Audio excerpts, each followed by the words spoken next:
Yes.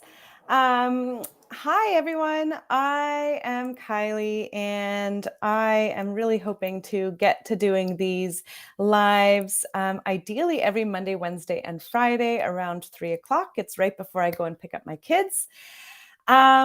So today I wanted to talk a little bit about why I am so passionate about supporting infant sleep. And no, I don't support infant sleep with sleep training or any sort of traditional sleep training methods. And if you've been following me for any amount of time, you probably already know that and you already know why. But I wanted to talk just briefly because today is the first day of open cart for my Holistic Baby D.R.E.A.M.S course, which is my signature program. And it is so much more than a sleep course. You learn all about attachment and your baby's development and feeding and all of the things. And this is really a course that is looking at the whole picture. So, not just about getting your baby to sleep through the night, but we're looking at the whole picture. It really helps you to figure out if there are any sort of underlying medical issues or things that might be affecting your baby's wakes. And it also teaches you what is biologically normal for sleep, for development, and for so much more. And so, one of the reasons why I just love, love, love, love, love supporting infant sleep is because there is so much misinformation about what is actually biologically normal for babies, for their sleep, for their development, and for so many other things, even for things like introducing solids and feeding in general. And this The more I learn, the more I read, the more I research, the more it is mind-boggling that our society is still so far behind in really educating new parents about what to expect and what is actually normal. Because what is normal now, what the research is telling us now is biologically normal, is not what we were thinking it was 40 years ago. So, going based off of your outdated sleep books or off of your perhaps older pediatrician's advice, or even the well-meaning advice from your mother-in-law is just not enough anymore. And so this is one of the reasons why I am so, so, so passionate about really supporting infants in their sleep, but also in their development. And really, I find that when you understand what is actually biologically normal, it probably will actually reduce a lot of the stress and overwhelm that you're currently feeling. Because if you're like anything like I was when I had my first, and like the mamas that I support, is that you are overwhelmed with worry because you're worried about whether your baby is meeting milestones on time, whether they're behind for any kind of reason. You're worried about why they aren't sleeping through the night at a young age when the other baby in your mom and baby class or the sleep trainer on Instagram is telling you that your baby should be sleeping 11 to 12 hours consistently at night, which is not the case. But you can watch another video for that one. Um, the other reason that I am so passionate about supporting sleep is because when I had my first child, my firstborn, Christian, he's now 6.5. Um, I was totally overwhelmed and unprepared for motherhood, even though I loved babies. I had been working with babies and young children for my entire life, pretty much. I knew I wanted to be a mom. I did all of the babysitting. I was camp counseloring in my sort of teenage years. I also did lots of tutoring. I then went into school for occupational therapy and worked as a pediatric occupational therapist for 8.5 years, focusing on infants and children. And still, when I had my baby, I was like, whoa, I was thrown for a ride. And I was overwhelmed by all of the schedules, by the whole concept of trying to get my baby to sleep drowsy but awake. Even somehow trying to teach or train my baby how to sleep independently. I tried really hard and it did not work. And I was driving myself crazy. I was stressed out. I was anxious. I had different schedules and plans and daily whatever, I had the easy method, I had the 2-3-4 method, I had specific like strict schedules of like, oh, baby should be waking at 7 and they should have their first nap at 9 and then they should be eating this and then they should be playing this. I had all of those posted on the wall all around our little New York City apartment. And believe me, they were all different. And that led to even more confusion for myself and my husband also. It just was not worth it. We didn't know which one to follow. None of them seemed to work. And we just, yeah, we didn't really know what to do. Um, the other thing is that really kind of instigated my whole journey into the sleep world was with my first. Oh, gotta love those first babies because you learn so much from them. Um, but he was not a good sleeper. And again, I mentioned I was stressed. I had no idea what I was doing. I had all of the schedules posted. I was trying all of the things. None of it seemed to work for him. And I was exhausted. And finally, at 8.5 months, when he was 8.5 months old, and I was still only getting about 2 to 3 hour chunks from him at night, even, I was just totally done. And I convinced my husband that it was time to reach out for some sleep support. And oh my goodness, that decision was the best decision that we have made in so long.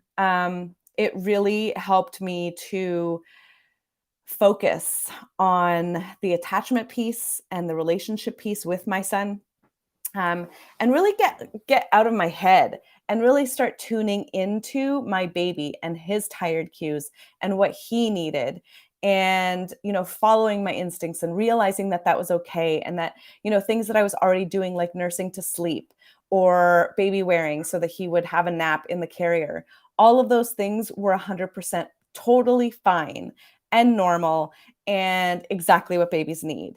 And with a few little tweaks here and there with support that felt in line with my values. So that means no crying, in terms of like no separation techniques, no leaving my baby to cry it out and thinking that I'm teaching them something like independence.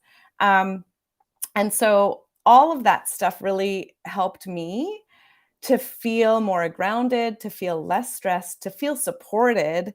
And it's also what really stemmed, because we ended up getting, in a matter of like 2 to 3 weeks of working with this sleep consultant, we went from 2 to 3 hour chunks to 6 to 8 hour chunks, and it was miraculous. And I ended up doing a sleep certification with her, and I loved it.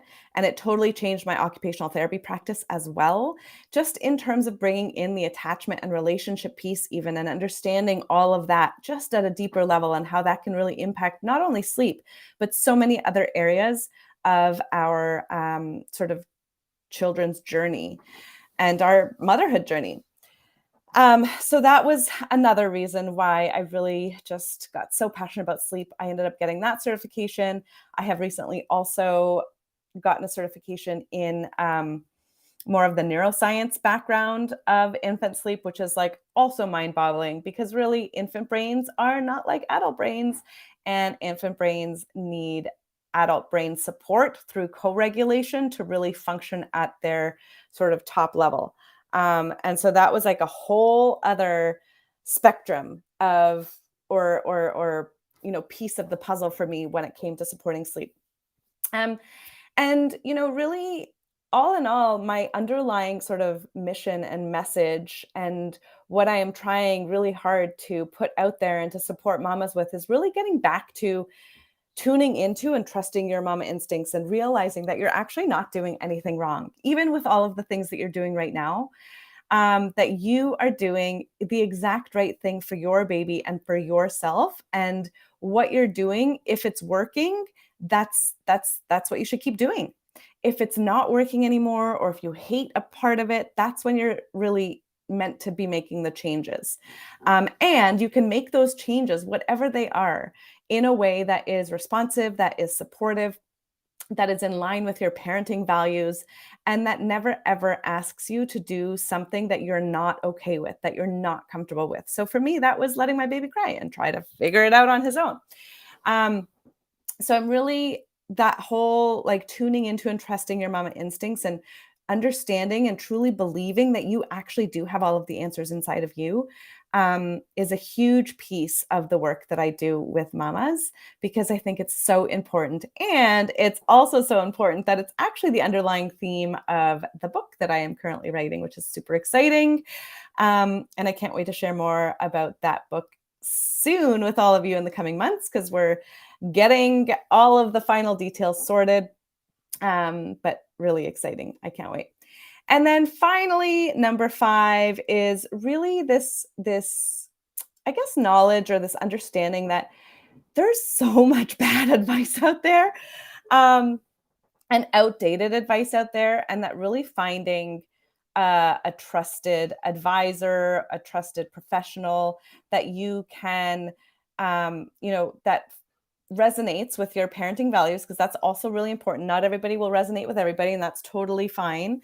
But really, understanding what is biologically normal, what is developmentally appropriate, what is, um, you know, evidence informed, even because to be quite honest, I hear all the time all sorts of things that pediatricians are telling the mamas, and it's causing stress in mamas. It could be anything from sleeping through the night to, oh, your baby should be crawling, or no, actually, crawling is not important, or oh, it's okay if they don't like XYZ.